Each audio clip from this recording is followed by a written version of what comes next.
Oke, teman-teman PSI 1205, selamat datang di sesi bedah materi kilat kita. Saya tahu ujian sudah di depan mata dan rasanya pasti campur aduk. Tapi tenang, kita di sini buat ngebahas semua konsep-konsep inti yang paling krusial. Anggap aja ini pemanasan terakhir kita bareng-bareng sebelum kalian berhadapan langsung sama soal ujiannya. Siap ya? Yap, tujuan kita hari ini cuma satu, bikin kalian siap tempur buat ujian nanti. Kita nggak akan bahas yang aneh-aneh, tapi langsung fokus ke inti materi yang paling sering keluar, dan jadi jantungnya mata kuliah ini. Jadi nggak ada basa-basi, kita langsung hajar pokok bahasannya. Tapi sebelum mulai, coba deh lihat ini dulu. Ini penting banget biar kita semua sadar betapa krusialnya sesi ini. UTS dan UAS itu totalnya 70% dari nilai akhir kalian. Wow, jadi apa yang kita bahas hari ini benar-benar punya bobot yang luar biasa. Setiap konsep yang nyangkut di kepala kalian bakal nentuin banget. Nah, ini dia peta perjalanan kita hari ini. Kita mulai dari fondasinya dulu, yaitu PERMA dan flow. Terus, kita lanjut ke perangkat-perangkat praktisnya. Habis itu kita bahas apa yang jadi pendorong jangka panjangnya. Lalu kita naik level sedikit, bandingin teori Seligman versus Hall, dan terakhir kita tutup dengan kartu cepat buat hafalan detik-detik terakhir. Yuk, kita mulai dari yang pertama. Oke, bagian 1, fondasi. Ini adalah dua pilar utama dalam psikologi positif yang wajib banget kalian kuasai. Kalau kalian udah paham betul apa itu PERMA dan flow, jujur aja itu udah kayak pegang setengah dari kunci jawaban ujian. Serius. Jadi, apa itu PERMA? Ini model dari Seligman yang ngajarin kita kalau kesejahteraan itu bukan sekedar happy. Bayangin aja, PERMA ini kayak resep rahasia buat hidup yang benar-benar berkembang, atau istilahnya flourishing. Ada 5 bahan utamanya. P untuk positive emotion, E untuk engagement atau keterlibatan penuh, R untuk relationships atau hubungan yang sehat, M untuk meaning atau makna hidup, dan A untuk accomplishment atau pencapaian. Ini kerangka lengkapnya. Selanjutnya, teori flow. Kalian pernah nggak sih lagi ngerjain sesuatu, saking asiknya sampai lupa waktu, lupa makan, lupa segalanya? Nah, itulah yang namanya flow. Ini kondisi mental di mana kita benar-benar masuk ke dalam zona. Dan ini nyambung banget sama pilar E atau engagement di PRMA tadi. Kucingnya cuma satu, tantangan yang pas tingginya ketemu sama keahlian kita yang juga pas tingginya. Oke, teorinya udah dapat. Pertanyaannya sekarang, gimana caranya kita membangun setiap elemen PERMA itu dalam kehidupan nyata? Nah, untungnya mata kuliah ini ngasih kita semacam toolkit atau perangkat yang super praktis buat kita pakai.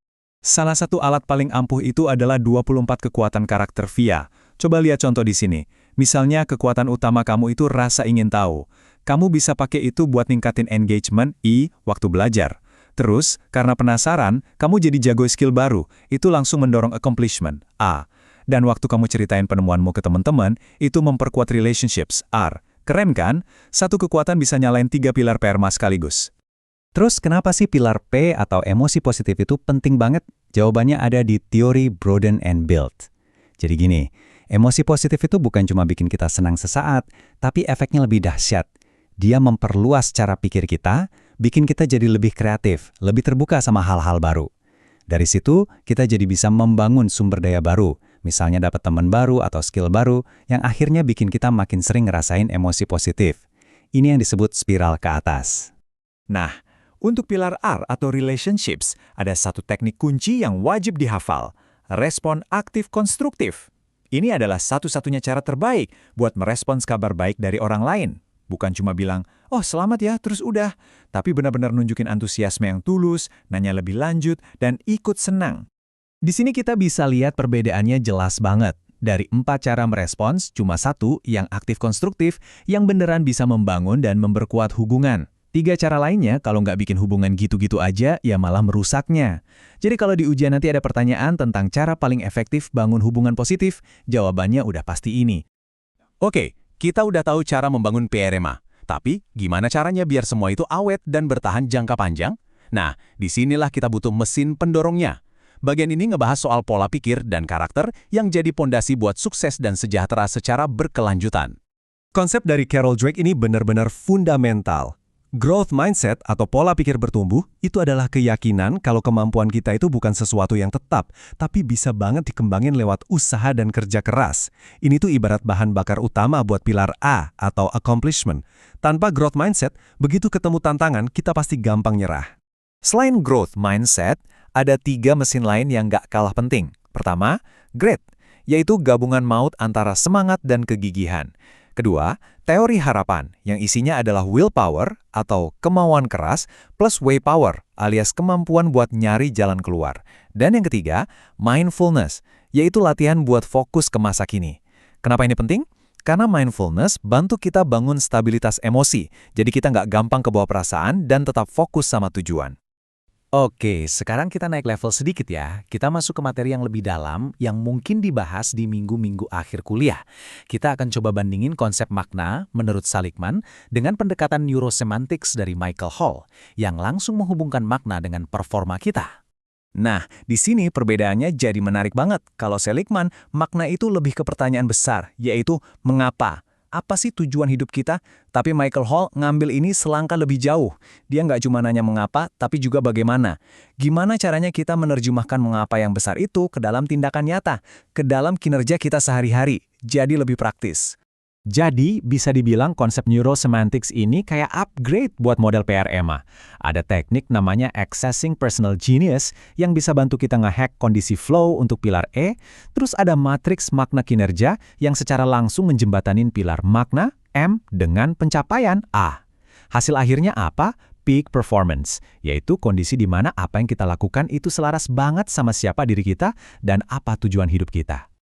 Oke, kita sampai di garis finish. Ini bagian rangkuman super cepatnya. Anggap aja ini flashcard digital kalian. Fokus, serap semua poin ini baik-baik. Ini intinya inti. Ingat, PRMA itu PERMA, emosi positif, keterlibatan, hubungan, makna, dan pencapaian. 5 pilar ini adalah fondasi kesejahteraan yang seutuhnya. Flow itu adalah kondisi di dalam zona. Kuncinya cuma satu.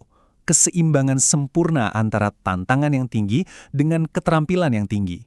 Kekuatan VIA itu bukan cuma label kepribadian, tapi ini adalah alat yang aktif dan praktis buat membangun setiap elemen dalam kerangka PRMA.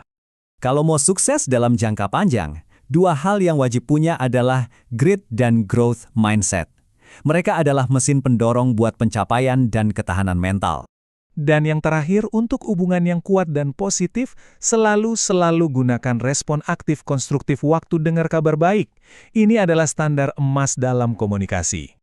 Jadi, intinya adalah, semua yang kita pelajari hari ini tuh bukan cuma buat lulus ujian ya. Ini adalah cetak biru untuk membangun hidup yang lebih baik dan lebih bermakna.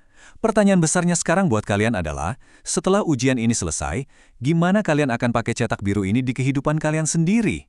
Oke, semangat terus belajarnya dan semoga sukses ujiannya.